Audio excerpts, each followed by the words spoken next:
Salam proletar merdeka semesta. Kawan pejuang. Presiden Prabowo Subianto resmi memperpanjang masa jabatan Dr. Sanitiar Burhanuddin sebagai Jaksa Agung Republik Indonesia untuk periode kedua. Keputusan ini menandai kelanjutan kepemimpinan Burhanuddin di tengah tuntutan publik akan reformasi hukum yang lebih transparan dan berpihak pada keadilan rakyat. Burhanuddin, jaksa karir yang dikenal tanpa afiliasi politik, pertama kali dilantik pada 23 Oktober 2019 oleh Presiden Joko Widodo. Selama masa jabatannya, ia memimpin kejaksaan dalam berbagai operasi pemberantasan korupsi strategis, pembenahan internal, dan penguatan institusi hukum. Kami tidak hanya menegakkan hukum, tapi juga menjaga martabat institusi dan kepercayaan rakyat, ujar Burhanuddin dalam pidato pelantikannya. Di tengah lanskap politik yang berubah, penunjukan kembali Burhanuddin menjadi simbol kesinambungan dan sekaligus tantangan. Apakah kejaksaan mampu menjadi benteng keadilan yang tidak tunduk pada kekuasaan?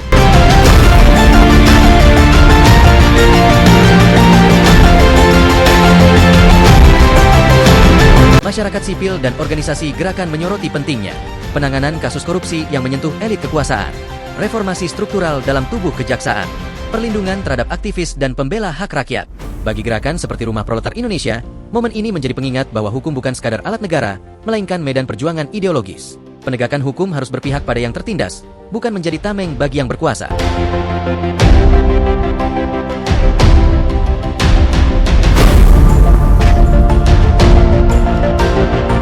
Nama lengkap, Dr. Sanitiar Burhanuddin, SH, MH. Nama panggilan, ST Burhanuddin. Tempat lahir, Cirebon, Jawa Barat. Pendidikan, Sarjana Hukum, SH. Magister Hukum, MH. Gelar Doktor Hukum. Karir di Korps Adiaksa. Merupakan jaksa karir murni, bukan berasal dari partai politik. Pernah menjabat sebagai Jaksa Agung Muda Perdata dan Tata Usaha Negara, Jamdatun. Kepala Kejaksaan Tinggi di beberapa wilayah. Direktur di berbagai bidang teknis kejaksaan. Jabatan Jaksa Agung. Audi lantik pertama kali oleh Presiden Joko Widodo pada 23 Oktober 2019.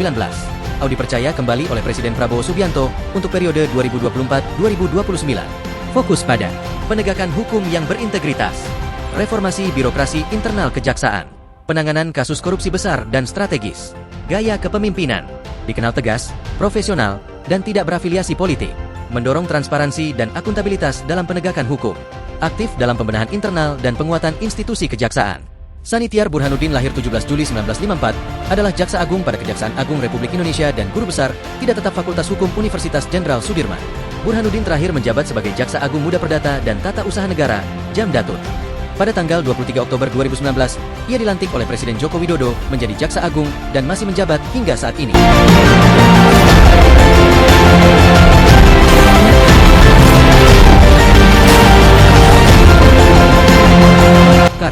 Pria kelahiran Cirebon, 17 Juli 1954 ini mengawali karirnya sebagai staf Kejaksaan Tinggi Jambi sejak tahun 1989. Lulusan Universitas 17 Agustus 1945 Semarang ini kemudian mengikuti pendidikan pembentukan jaksa dan beberapa kali menjabat sebagai Kepala Kejaksaan Negeri sejumlah daerah, mulai dari Bangko, Jambi, hingga Cilacap. Pada 2007 Burhanuddin menjabat Direktur Eksekusi dan Eksaminasi Kejaksaan Agung dan berlanjut sebagai Kejaksaan Tinggi Kejati Maluku Utara pada tahun 2008 hingga tahun 2009. Karirnya terus melesat hingga pernah menjadi Kepala Kejaksaan Tinggi Maluku Utara dan Kepala Kejaksaan Tinggi Sulawesi Selatan dan Barat.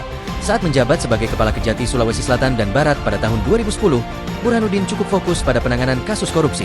Ia mengibaratkan korupsi seperti kentut, ada baunya tapi tidak ada bentuknya. Oleh karena itu, tugasnya di kejaksaan adalah untuk membuktikan bentuk itu. Dia mengatakan hal tersebut pada November 2010 silam. Saat itu, Burhanuddin juga sempat menangani perkara korupsi yang menjerat mantan Bupati Goa almarhum Ihsan Yassin Limpo. Ihsan merupakan adik kandung Syahrul Yassin Limpo, ex-gubernur Sulawesi Selatan yang ditunjuk Jokowi sebagai Menteri Pertanian periode 2019 hingga 2024. Burhanuddin juga mendapatkan sorotan luas ketika tim di bawahnya berhasil mengungkap kasus suap terhadap peradilan kontroversial Ronald Tanur yang melibatkan hakim yang diduga disuap untuk memutuskan vonis bebas terhadap tersangka. Ia terakhir menjabat sebagai Jaksa Agung Muda Perdata dan Tata Usaha Negara, Jamdatun, pada 2011 hingga pensiun pada 2014. ST Burhanuddin pernah menjabat sebagai Komisaris Utama PT Hutama Karya, Persero, berdasarkan Surat Keputusan Menteri Negara BUMN Nomor SK 132 MBU 8 2015 pada tanggal 4 Agustus 2015. Pendidikan. Burhanuddin menempuh pendidikan Sarjana Hukum di Universitas 17 Agustus 1945 Semarang. Karirnya dimulai sejak tahun 1989 ketika dia menjadi staf di Kejaksaan Tinggi Jambi. Pada 1999, lelaki kelahiran Cirebon ini dipercaya menjadi Kepala Kejaksaan Negeri B Kejari Bangko hingga tahun 2001. 8. SD Negeri Talaga, Majalengka. SMP Negeri Talaga, Majalengka. SMA Negeri Magelang. S1 Fakultas Hukum Universitas 17 Agustus 1945, Semarang, 1983. Magister Manajemen, Sekolah Tinggi Manajemen Labora Jakarta, 9. Doktor, Universitas Satyagama. Keluarga, ST Burhanuddin juga merupakan adik dari politikus PDIP Tubagus Hasanuddin yang merupakan mantan calon gubernur Jawa Barat pada Pilkada 2018 lalu. Penghargaan, Tanda Kehormatan, Medali Kepeloporan, Bintang Mahaputra Adi Pradana, 2024. Satya Lancana Kesetiaan, 8 tahun. Satya Lancana Karya Satya, 30 tahun. Satya Lancana Karya Satya, 20 tahun, 2007. Satya Lancana Karya Satya, 10 tahun, 1998.